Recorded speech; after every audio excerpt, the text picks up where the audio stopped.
Hello, friends. Lee C. Camp here. You're listening to No Small Endeavor. This is our unabridged interview with Philip Mangano. Philip has done a career, lifetime of work serving and working to, in his words, to abolish homelessness. His desire to attend to those without housing arising out of his reading as a boy, Francis of Assisi, as well as the tales of Robin Hood, and a beautiful story and a beautiful commitment to try to share and practice justice and acts of mercy. Beautiful story. Enjoy. Welcome. Glad to have you on our show. I'm so glad to be here with you, Lee. I appreciate it. Yeah, it's great to have you. I've been looking forward to the conversation with you. I wonder if, before we start talking much about policy and the sorts of initiatives that you have spearheaded, if we could talk first about the perhaps life experiences that contributed to you doing the work that you've done with your life. What is it that kind of, if you look back on significant moments in your life formation, what would be some of those that have formed you to do this kind of work? I would say the most formative one was in my youth, say 6 or 7 years old. Outside of my bedroom, there was a bookcase, and in that bookcase were the junior classics. And the very first book in the junior classics was Heroes. And I took that book, it being number one, and the first story in that book was about King Arthur and the Knights of the Round Table and their exploits. And that just went in, has never come out. And I used to have dreams when I was a kid that someday Sir Lancelot would come to the window opposite my bed and ask me to be his squire. And I remember in my dreams, I was caught up in that. Could I go? Could I leave my family and go with Sir Lancelot? And I always woke up before I had to make the ultimate decision there. But that's how focused it was. And then that led pretty quickly, probably in that same book, to the stories about Robin Hood. And of course, I became a major fan of Robin Hood. He was quite extraordinary. And of course, as a kid, having gone to Sunday school, of course, heard the words of Jesus and kind of not understanding them fully, but knowing that he was concerned about the poor and the well-being of the poor. The idea of Robin Hood taking from the rich and giving to the poor, that was very, I had to wrestle with that a little bit, but fell out on the side of Robin Hood and his men, especially when I understood that it wasn't that they did any harm to the people who rode through Sherwood Forest. They actually surrounded them, took them, had a meal with them. They broke bread together, of all things. And then the Robin and his men would take half of whatever they had and send that quarry off. And then with that other half, they would distribute it to the poor people around Nottingham. So as I've looked back in my life, I thought King Arthur and Robin Hood, those were formative for me, along with Sunday school and Jesus. So those were the formative aspects of my life. And of course, other folk came along. And I think perhaps what was most formative about that was I came to understand that I loved stories about people who did the right thing, about heroes. And I wasn't that, I wasn't interested in like the historicity and all of that. I was enamored of the heroic aspects of those lives. And that eventually leads, when I eventually bump into St. Francis of Assisi in a movie theater, that follows right on target with a different kind of hero, a saintly hero. And then that finding St. Francis. And, I grew up without the broad array of saints. I grew up with Matthew, Mark, Luke, and John in the church that I went to. So the idea that there was yet another saint who had a completely different way of being, a way that I had never encountered in all my years in church and in reading the Gospels. I had never encountered the idea of just giving your life completely to the well-being of others, and then that being an expression of following that man who's the star of the Gospels. So then St. Francis leads me to other saints, including, of course, St. Clare and many other saints who I grew to love and aspired to be like. I want to come back to some of those saints near the end of our conversation, but thank you for that introduction. When I understand that perhaps when you were a young adult, you then began, with all of that formation you've just described, you began to be aware, pay attention to, even become friends with folks who were experiencing homelessness, perhaps in Boston. Could you tell us kind of how that... Yeah, my first experience of that was with a youth group. We went down to New York City. I was probably in my early teens. And we went down to probably some kind of religious event, maybe a Billy Graham crusade. I don't really remember. But part of that experience was we were assigned to go down into the Bowery. Of course, way before it was a very gentrified, upscale neighborhood that it is now. It was true to its name back in those days. And we were told to go down there and just talk to people as best we could. And I have to say, that was my first experience ever encountering people who were abjectly poor, who were literally out on the streets, who had nothing. And while we did that and we talked to them, we learned a little bit about them. Most of them suffered from alcoholism. That did have an impact on me, not a great one, but I was from a suburb of Boston, and we didn't have many poor people lying on the streets there. In fact, we had zero, to be precise. So that was an important moment to understand that there were some people who lived that way. Of course, I had heard about them.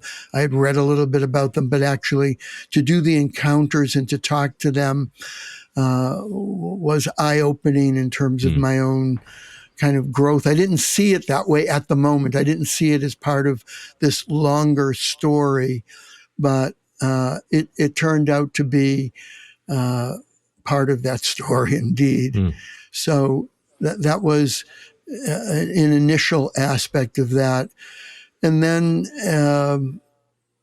I went off to seminary, and I don't know if we're jumping ahead of the story here, but I went off to seminary and spent 3 years there and learned some theology. I know you're a theologian. I can't say I was particularly fond of my theology classes.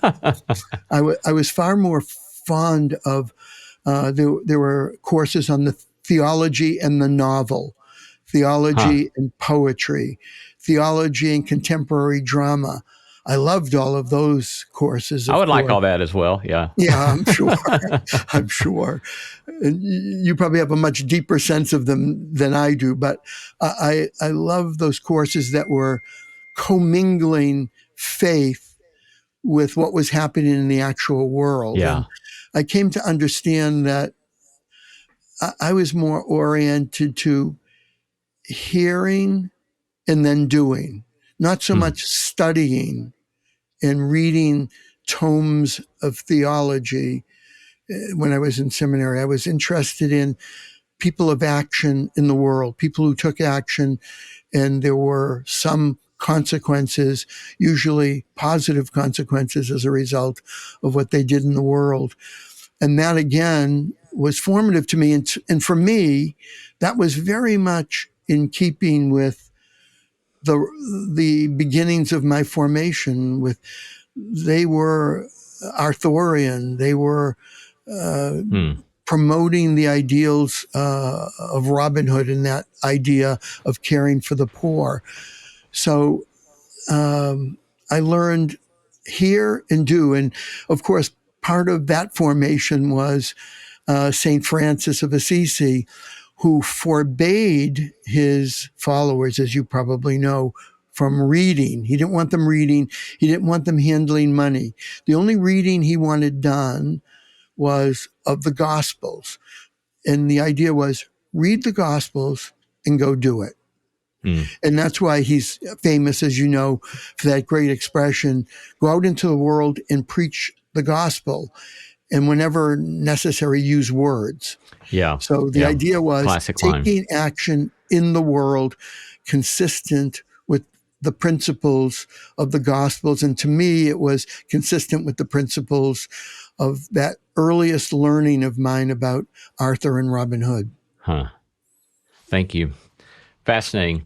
Well, as I said, I do want to come back to some digging into some more of those folks that you've raised near the end of our time. But let's shift to talking about kind of the policy work that you've done. And could you kind of describe for folks the Housing First initiative? And then at some point, we'd like to discuss how it kind of differs from other kind of potential strategies. Sure. In my own experience on homelessness, I began volunteering at a church in downtown Boston, literally the first day of that bread line. I had with that Franciscanism rattling around in my brain, and having come back from Los Angeles, where I worked in the music industry, it occurred to me that maybe I wanted to be a Franciscan. So I began going to a shrine in downtown Boston. And eventually I said, I'd like to talk to a priest about what it would take to become a Franciscan. So they arranged it, and I met with this elderly priest, and I could tell he was a little bit dubious, shall we say, about this guy who was working in the music industry in Los Angeles. And he wants to talk to me about Franciscanism. So I could tell there was a certain degree of skepticism in his demeanor. So I said to him, what would it take? How can I become a friend? I've seen the movie, and I know about him. I've even read some books about him. How can I do this? So he knew he had me. He said, well, you've been around the shrine long enough to have seen those 3 knots in the rope that Franciscans wear around their waist. I said, yes, I did. And he said, do you know what those 3 knots represent? I said, no, I don't. He said, well, those are the vows that you'd have to take to become a Franciscan. So if you wanted to be a Franciscan, you'd have to agree to the vows represented by those knots. Then he leaned toward me because, of course, he knew he had me. And those knots represent poverty, chastity, and obedience. So I kind of went back a little bit in my seat, and he leaned forward a little bit more, and he said, poverty, chastity, and obedience. So I said, So I thought for a moment. I said, would 1 for 3 be good enough to become a Franciscan? Because I was thinking, if you hit 333 in the major leagues, you're an all-star. So I thought maybe that carried over to Franciscanism. So, of course, he, as you've just done, laughed, of course. It was a jovial moment from him. And, of course, he told me, no, 1 for 3 would not be. You have to do all 3. So that deflated me a bit about becoming kind of an institutional Franciscan. But ironically, in that very same conversation later, in an offhanded way, just as we were ending, he mentioned, but, we are going to be starting a bread line here at the shrine. And we've got a priest and a brother who are going to organize that. And if you'd like to be involved in that, I can arrange for you to meet with that priest and brother. When he said that, I thought to myself, that's the other knot That's my knot, because exactly what I wanted to do was to be involved, as St. Francis had been involved, in the lives of the poor. So what could be better than to be offering what the poor need in the context of this great church in downtown Boston, and to meet the homeless people who are then on the streets of Boston. So I said, I would very much like to pursue that. And indeed, that is what happened. I followed up on that. And literally the first day I was out in that bread line. And to get to your question, actually, what I learned in that bread line was it was fantastic for me. I enjoyed it so much. It was for a couple of hours in the middle of the day offering lunch.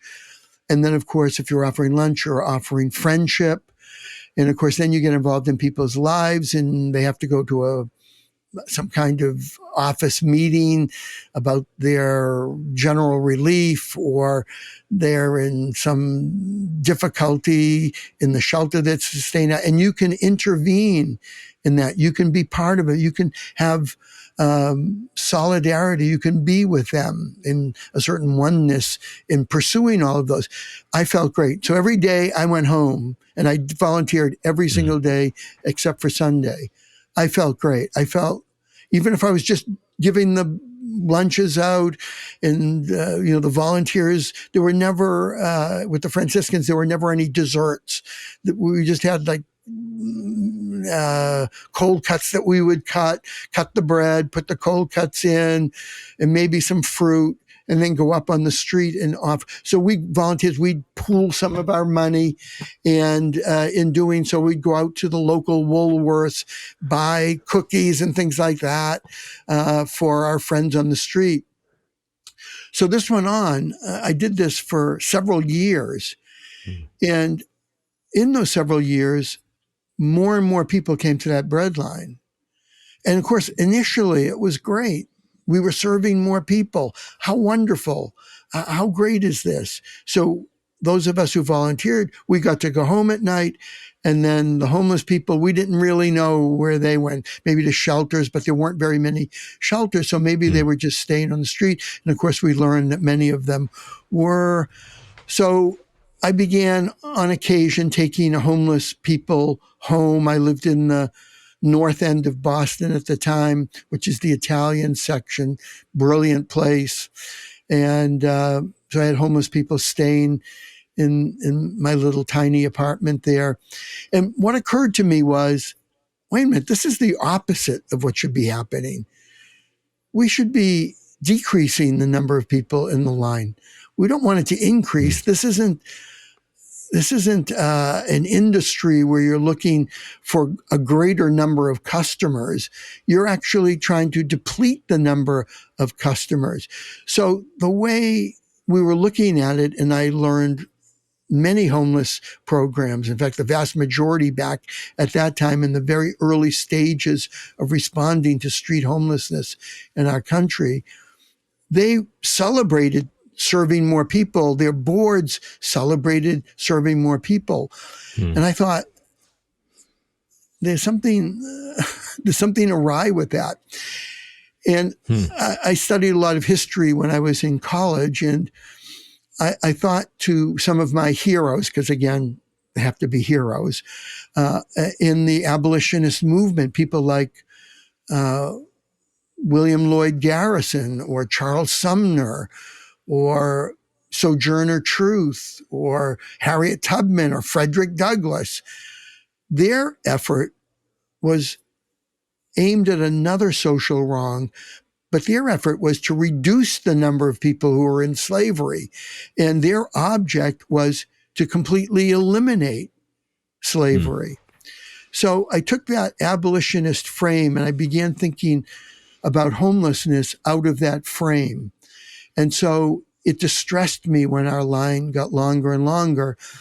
And that meant, what's the antidote to people being in this line? Well, the antidote would be that they had a place to live and they could have their own meal. They could determine what they wanted to eat in their own situation. So it's that abolitionist orientation and my heroes in abolitionism that taught me to go in the direction of wanting to diminish that line. And of course, you had to figure out what the antidote was, but it wasn't hard. People were homeless, so the antidote must be a place to live. And what also helped me at that time was Cornell West was doing his usual circuit through the Ivy League schools. He was like a baseball player or a basketball player. Everybody wanted him, and he became a free agent. So one year he was at Princeton, one year he was at Yale, and several years he was at Harvard. And so I got to know him when he was at Harvard. I was eventually, some people would say I evolved from the breadline. I would say I devolved from the breadline, and I took a position in the city of Cambridge as the head of homelessness services for the city of Cambridge.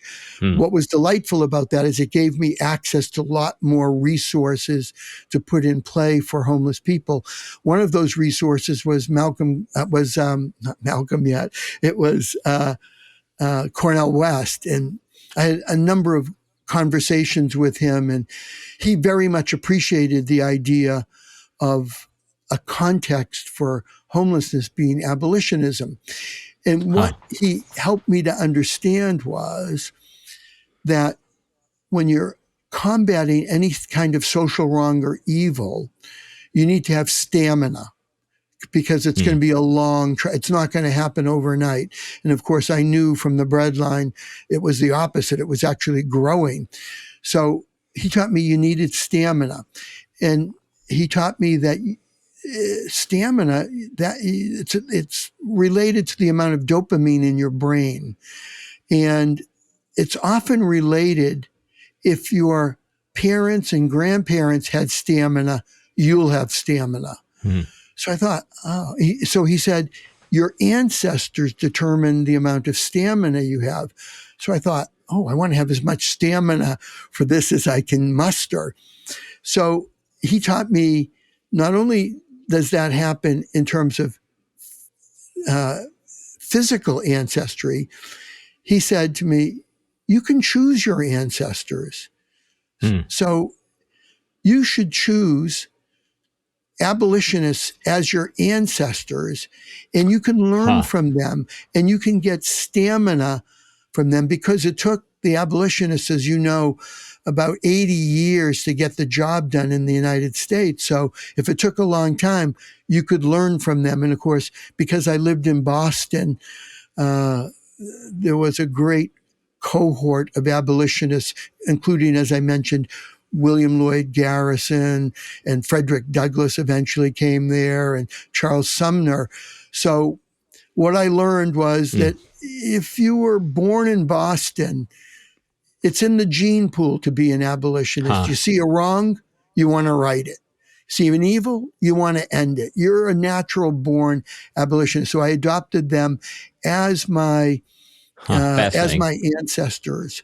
And so that began, again, the idea of solving the problem rather than just managing the problem, and understanding that good intentions, well-meaning programs, humanitarian gestures, which were kind of the keystones of what we were doing for homeless people, weren't enough. We had all the good intentions, well-meaning programs, humanitarian gestures you could muster, and yet the number of people was growing. So you needed to figure out the strategy to get the job done. And that of course, leads directly to housing. Yeah, I mean, that strikes me, the narrative that you're telling reminds me of an episode with Dorothy Day where she said something to the effect of, when she feeds people, people applaud her, but when she asks why people are hungry, they scoff. And that kind of fits up with the kind of classic distinction in Christian theology between acts of mercy and acts of justice. That both are indispensable for us as humans. Acts of mercy, meeting a concrete need of the person in front of us, and acts of justice, asking questions about systems and structures. Of course. But does that resonate then? Those kind of categories resonate with this kind of journey that you were on? Oh, absolutely. And when I got disillusioned about working on the breadline and only seeing more people, I wanted to invest my life in a different way to help resolve this wrong. That's what the abolitionists would have done. That's probably what King Arthur would have done. He would have tried to right the wrong, not manage the wrong, not accommodate the wrong, not to simply do works of mercy. And of course, one of the things that you learn, the works of mercy are so much easier to do, and they're so much more fulfilling, because literally every day when I went home from the breadline, I felt great about it. When I made the change to what you've described as the acts oriented to justice, that was a far more frustrating set of activities, attempting to engage with public policymakers, to engage with the mayor, with legislators, with other people who wielded power, both elected and appointed. It was a completely different game, so to speak. I can remember growing up in my naivete. I can remember going up to the State House in Boston, armed with all of what I thought were arguments that were irrefutable. And of course, one of the chief ones, which dates way back to the Roosevelt years, was that the measure of your community was how you treated the poorest people in your community. So I was armed with that. And I also had done, by this time, I had delved into Catholic spirituality a bit more and knew what the bishops were doing, and especially that notion of having a preferential option for the poor in policy.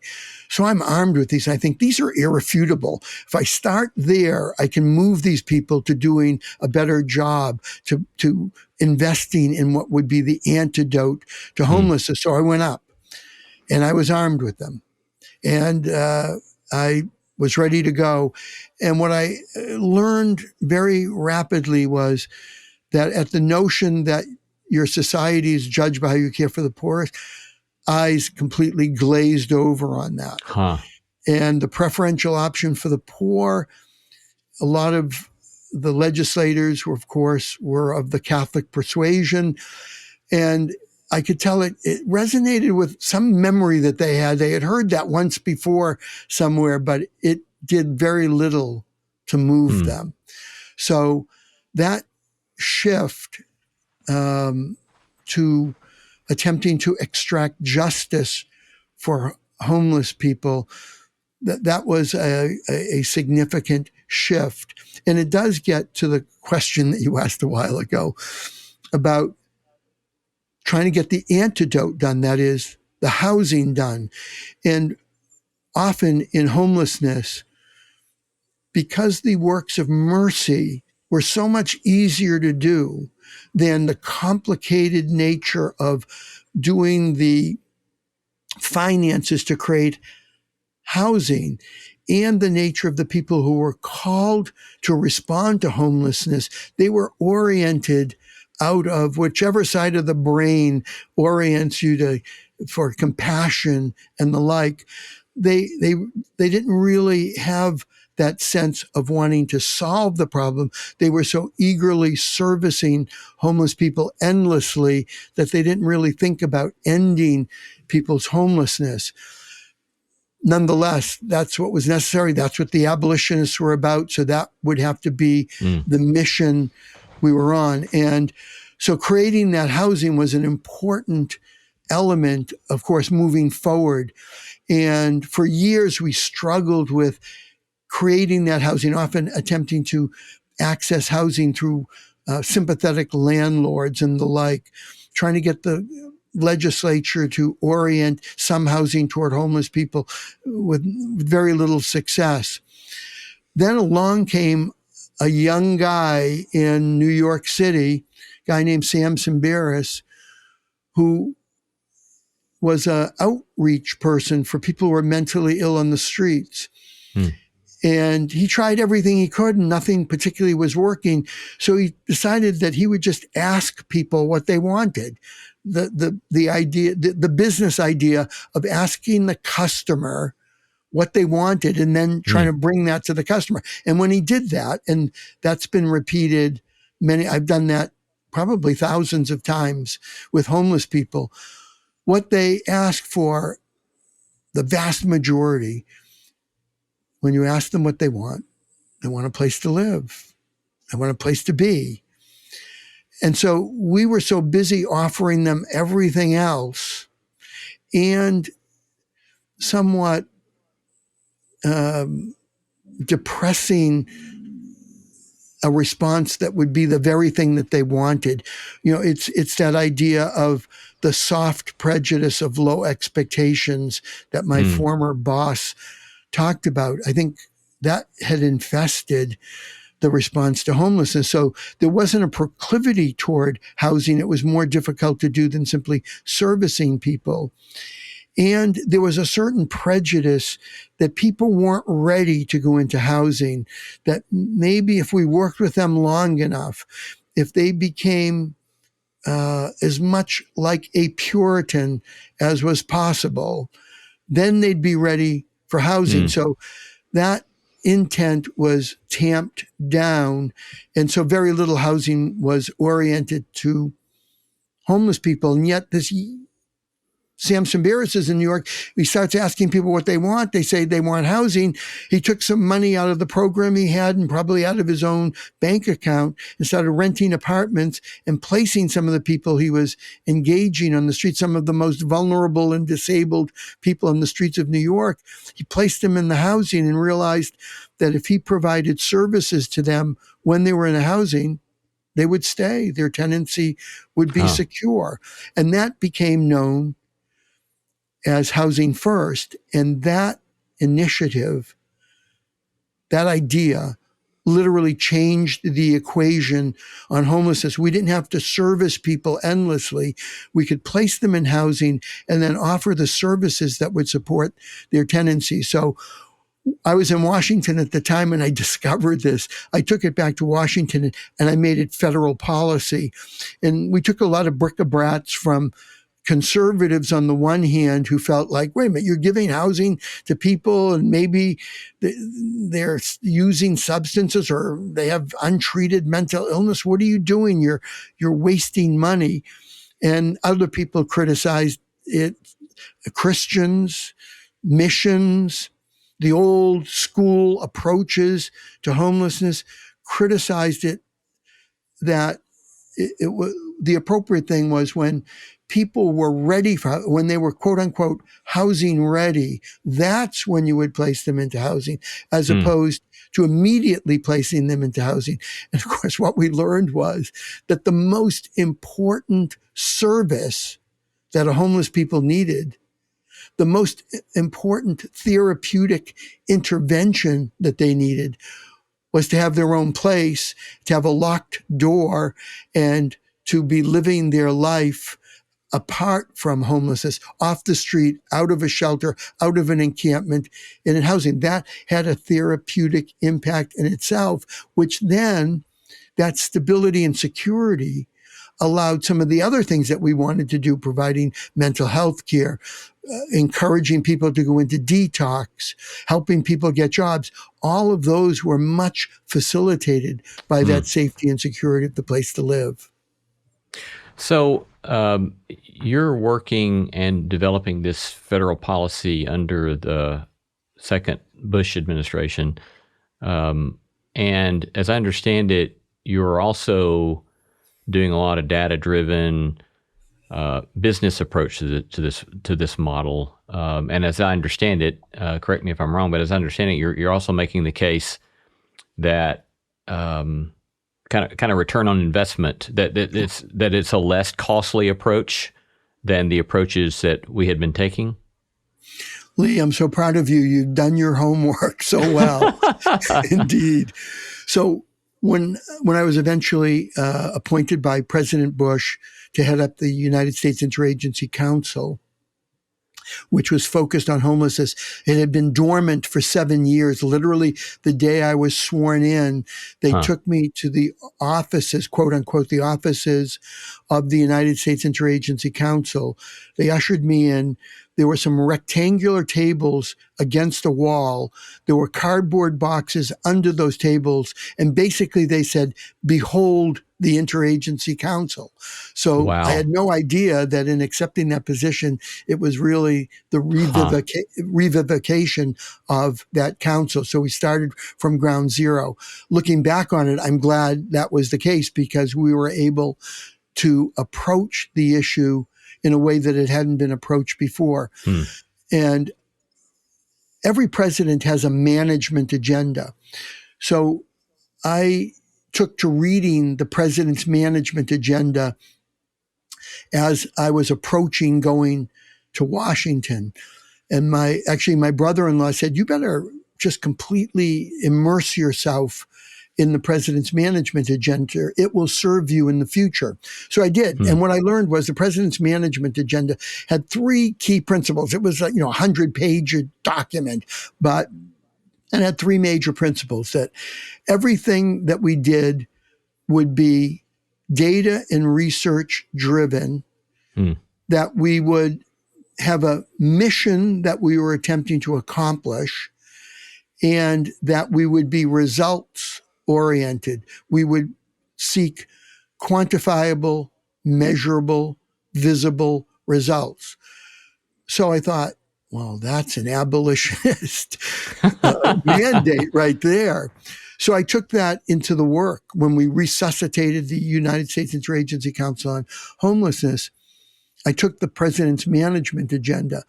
Now, I was not naive any longer about public officials. I knew that homelessness was not number one on the computer screen of just about anybody in the government. You needed to prop it up a little bit there. You need to have arguments that would put it there. So I took the president's management agenda, and thankfully, there were a couple of allies I found inside the administration.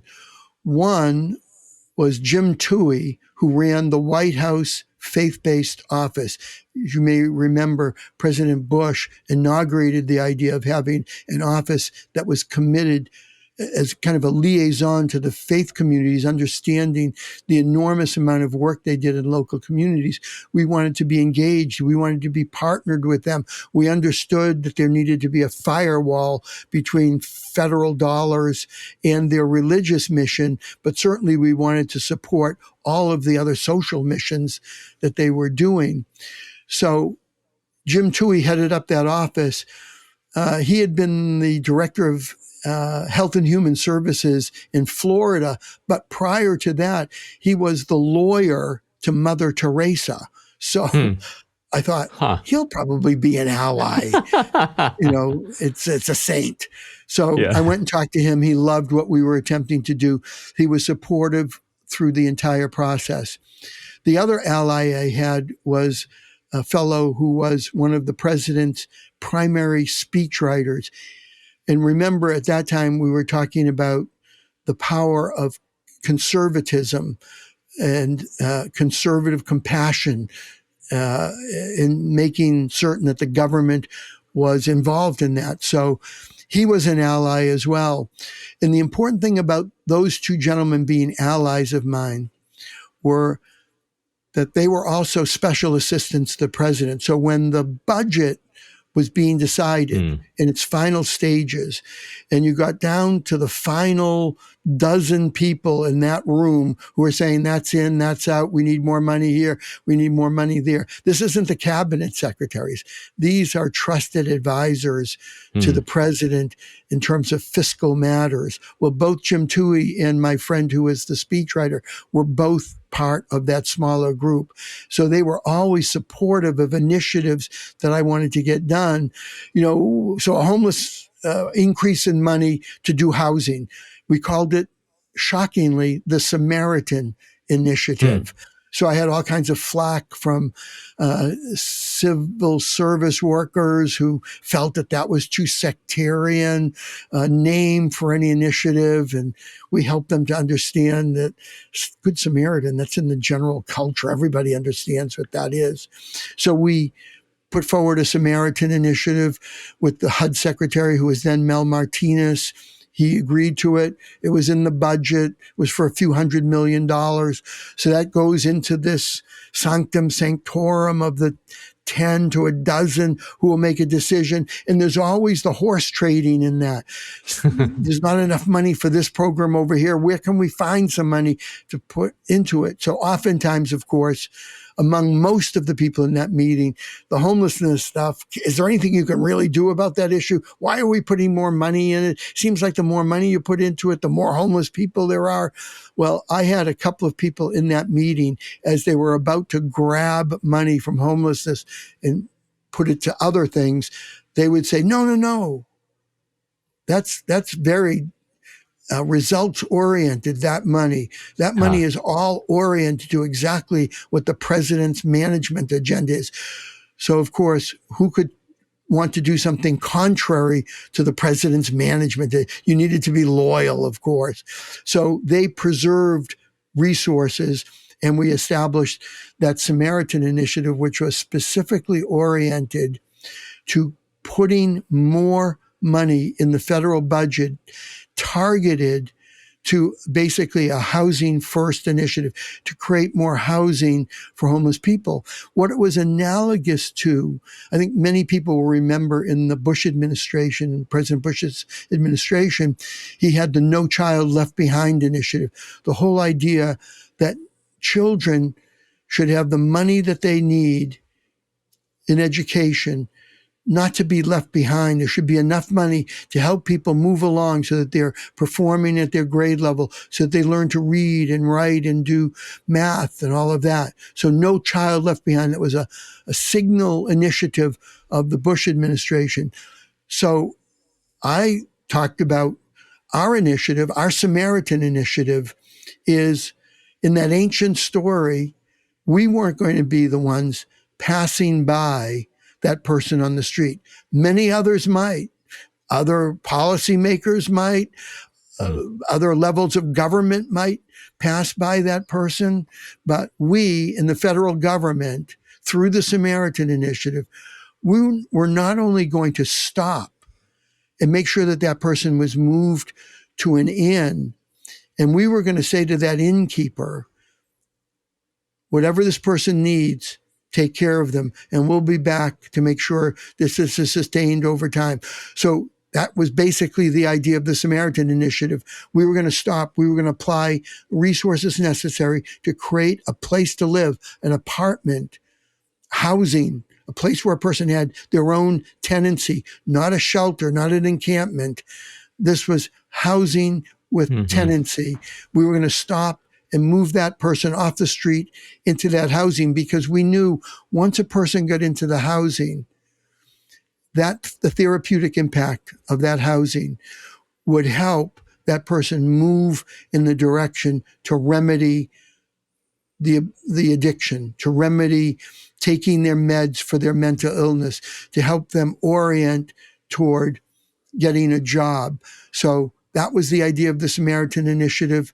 It moved through, we got the resources, and we began a process over those years to create housing in a housing first modality targeted to the most vulnerable and the most disabled, because that's what the orientation was.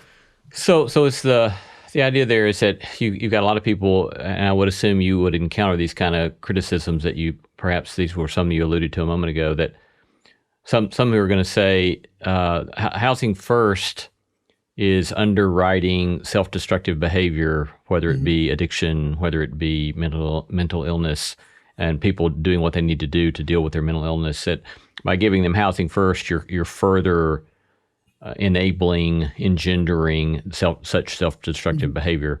But I hear you saying that what you began to discover was that if you first intervene through housing, that you're getting better results on people actually dealing with their addictions or dealing with the things that need to be in place for improved mental health. And to be clear, the nomenclature threw some people off. Housing first. They thought, can take that person, put them in housing, and good luck. We'll see you later. Maybe we'll be back, maybe not. Housing first allowed, just as in the great ancient biblical story that you're placing the person in housing and you're going to make sure that they're taken care of. You're telling the innkeeper, take care of that person. Well, part of Housing First is an array of customized services that support that person in their tenancy. We had already had a policy in this country called deinstitutionalization, the idea of moving people who are mentally ill out of the back wards of mental institutions and moving them into the community. Why? Because we all saw those horrific documentaries that were made by Frederick Wiseman and others, Titicut Follies and other of those. We saw the horrific and inhumane and fetid conditions that people were living in the back wards of hospitals. And John Kennedy, when he was president, signed an executive order that those people, we should create policies that move people out of those horrific conditions and into a place in the community. And we did. All over the country, whether it was Governor Dukakis, a liberal Democrat in Massachusetts, or Ronald Reagan, a conservative Republican in California. The idea was the ideal. It seemed like the best policy. Move people out of those horrific conditions. Find a rooming house, a lodging house, a YMCA room, a YWCA room. Place people with the new medications, the new psychotropic medications that have been developed that would help them normalize in those situations, and provide community services that would support people in taking those meds. So we did all across the country. And I can tell you, I've talked about this all over the world. All over the world, deinstitutionalization happened. And generally what happened was it was a three-legged stool. You needed the place to live, the psychotropic meds, and the community supports. In most places in the world, they provided the place to live, that YMCA or YWCA room. The psychotropic meds, they were loaded with meds when they went out the door of the back wards. But we provided no community services to support people taking those meds. And of course, what we've learned from any pharmaceutical commercial you now see on television, what you learn is that, yes, the pharmaceutical can help you, but in that very low sotto voce voice at the end of the pharmaceutical commercial, they tell you if you take this, your kidneys might stop functioning. Any hope of procreation you ever had will be over, and all other kinds of maladies will come. And then they go back to the cheerful drug whose name that you can't pronounce, usually some X's and Z's and L's in it. Well, what people came out of the back wards knew, they knew those side effects of the meds. So while they had the meds when they were placed, now they're in their own place. They've just been medicated. And many of them, and I talked to many people, they knew that why people thought they were crazy was because they were in that back ward with all those other crazy people. And that if they could just get out of there, they would be returned to themselves, their normalcy. And of course, for the first several weeks of their tenancy, they were fine. I don't need those meds. I'm fine. As the meds wore off, unfortunately, those symptoms came back, talking, hearing voices, acting in ways that would threaten their tenancy and did indeed interrupt their tenancy. Many of them lost their tenancies. When they fell, those back wards had been closed. So when they fell to the street. And that's where you get in the late 70s and early 80s, really the beginning of, I would say, modern homelessness. It was the result of a well-intended policy that led to unintended consequences, which is a paradigm all too frequent in our care for the poorest, and certainly all too frequent in homelessness. The well-intentioned efforts that lead to the unintended consequences for the lives of those people. So in all of that, the notion was that Housing First needed to have not only the housing, but the services to support those tenancies. And when you combine housing and services, you've got something that works for homeless people. And I'll say one quick note on that. The most important initiative that's ever been done out of the federal government is an initiative targeted to homeless veterans. It's called HUD-VASH, which means that HUD provides a housing voucher so you can get access and it will pay your rent. And the VA, the Veterans Affairs, provides the services to support. So you have housing and services together. That's what works. It was actually an initiative that was developed by Jack Kemp when he was the HUD secretary way back in the early 1990s. It went dormant. We resuscitated it under President Bush. It continues now to be homelessness policy, and it's had a direct impact on homeless veterans. Literally, you can look at the numbers. Whenever there's a robust investment in HUD-VASH, which would be about 10,000 housing vouchers in a year, the numbers of homeless veterans drops dramatically. When it's a tepid response of 4,000 or 5,000, the drop isn't quite so great. So we know there's a direct correlation, causative correlation of offering housing with services that reduces a population of homeless people. So in the last 20 years or so, we've been able to reduce the number of homeless veterans by half by employing the strategy of housing with services. And so I imagine that the one thing that gives you some hope there is that the presumption that if you treat the population of homeless veterans as a sort of case study, then that could be extrapolated into other demographics in the United States. You have, for your next career, maybe you can bring that theological frame that you have and do policy for homelessness, because that's precisely what it is. I had what I called my Holy Trinity when I was in Washington.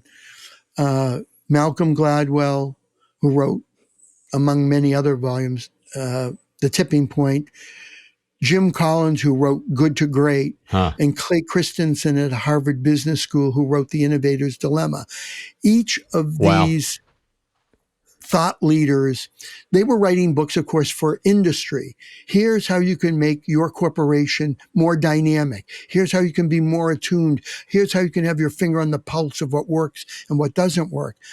I had the good fortune of having each one of them, Malcolm, Jim, and Clay, become part of creating a strategy out of Washington on the issue of homelessness. And of course, for Malcolm, the key text there, again, this is a Holy Trinity, so these are important texts in the canon, was the tipping point. The idea that when you've got big social problems and only a modest amount of money, what do? Do you take that modest amount of money and spread it over the entire of the problem, thereby just giving a little bit of money all along, really only confirming a status quo that isn't working, so that the next year they'll want more money to do what, again, doesn't work. What Malcolm taught us through his 5 years of research on this, you take the modest amount of money and you concentrate it in the most difficult aspect of the problem. On the issue of homelessness, it was those experience what's known as chronic homelessness.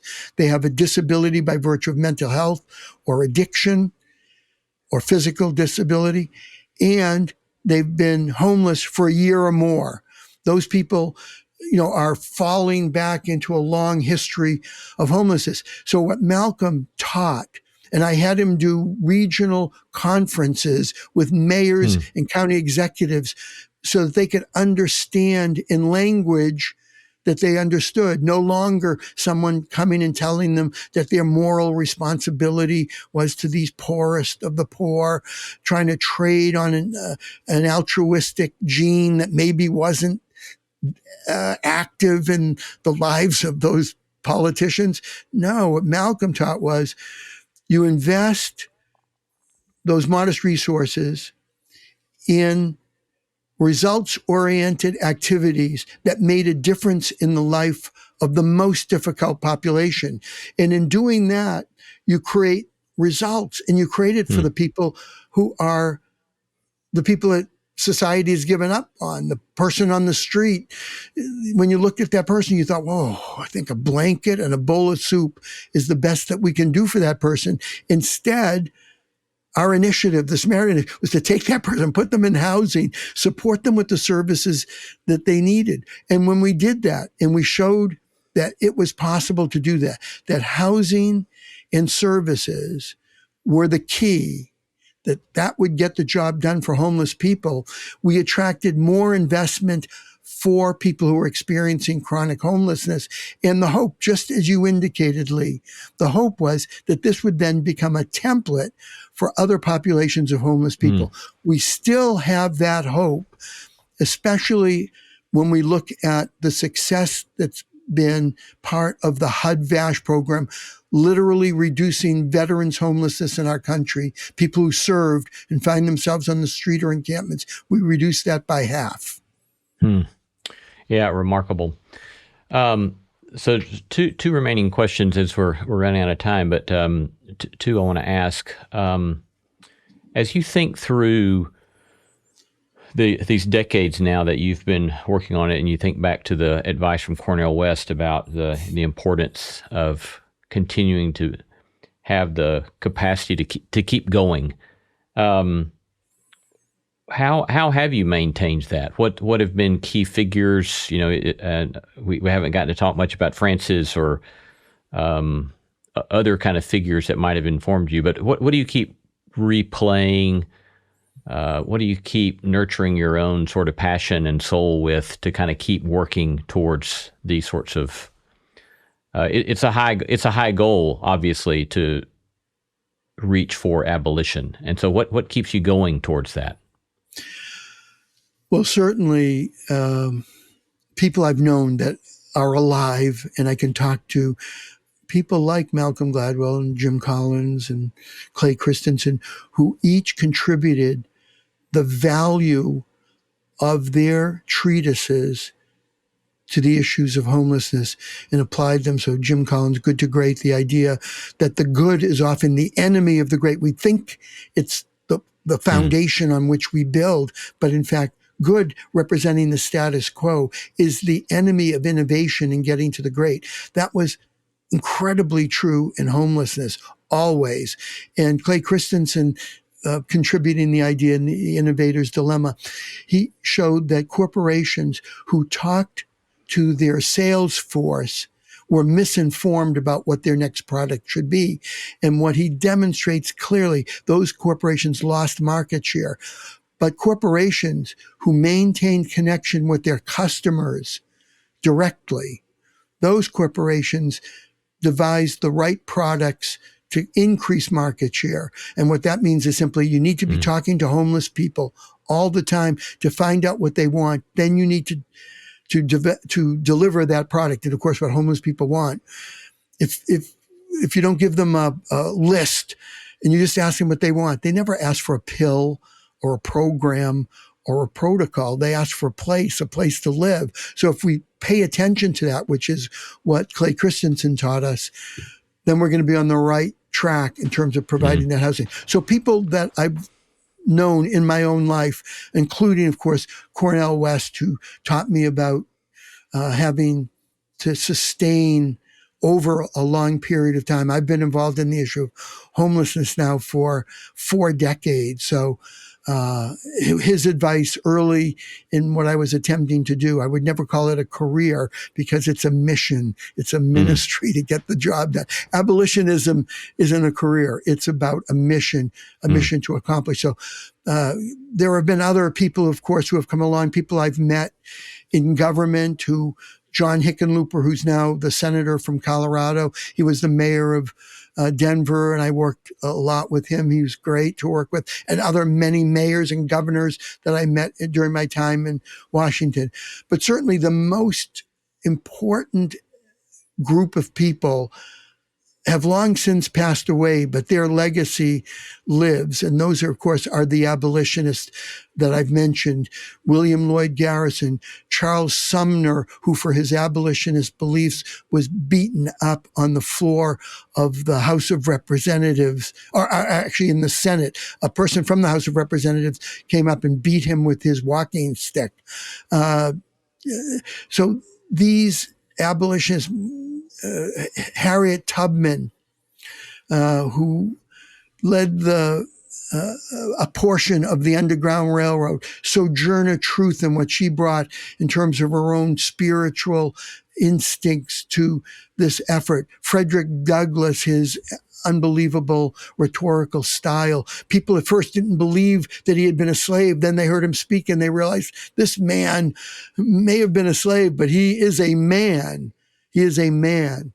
So all of those folk, all of my ancestors, as well as quote unquote my cousins who I know alive, they've actually been the sustaining influence. Again, the abolitionist work from the 1770s until, of course, the amendment in 1865 to get the job done. So they had around 80 years of stamina to get the job done. In the moment we have remaining, I can imagine some folks listening and saying, "Okay, tell me if they have that sort of sense of calling to do something as you're calling us to do, what would be some simple, practical suggestions you'd give to folks to begin to do?" Well, again, out of my own background, as I said earlier, find out what's wrong and take action against what's wrong. You know, what St. Francis did with his brothers, they looked around, they read what Jesus taught in the Gospels and then immediately applied it. They didn't go through a theological filter. They didn't go through an analytical, they didn't wait for a 3-year peer review to be done of what action they might take to find out if it was the appropriate action or not.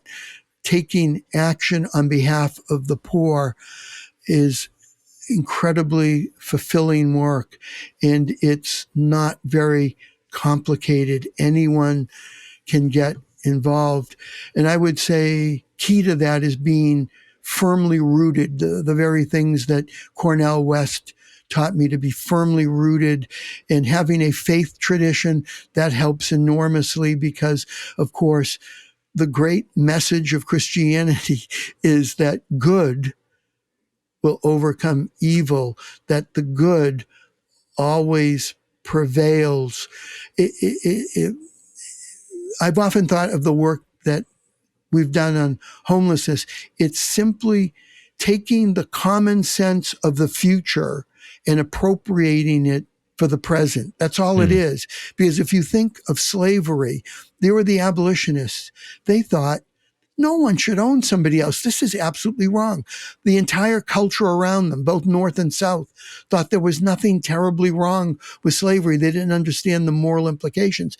The abolitionists understood that we today, of course, would never countenance the notion that you could own somebody else. So they were able to tap into the common sense of the future and apply it in their own time. The suffragettes, they thought women should have the vote. Oh, what a radical notion that was. People opposed them all over. Men and women opposed that notion. And yet what they saw was the common sense of the future. We would never think now, of course women should have the vote. What would deter that? Well, they were able to appropriate that common sense that we have now and bring it to their own time and eventually rally the country to do the right thing. Good overcoming wrong. Good overcoming evil. That's the message of the faith. And I think having a faith tradition to base what you do and relying on the teachings of the gospel, it's hard to do better than that. And if you've got a King Arthur and a Robin Hood and William Lloyd Garrison and a Cornel West, it's all one story. It's just one story through one's life, and it's a good story.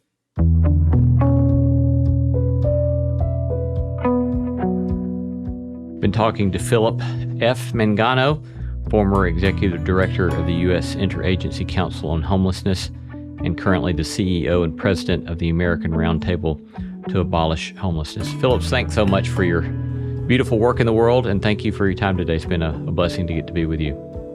So kind of you to have me, Lee. I greatly appreciate it. And I thank you for doing all that homework that you did. Thanks so much.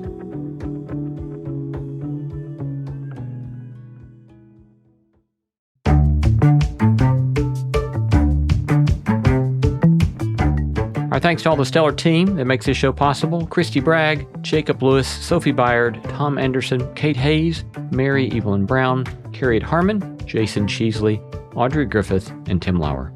Thanks for listening, and let's keep exploring what it means to live a good life together. No Small Endeavor is a production of PRX, Tokens Media LLC, and Great Feeling Studios.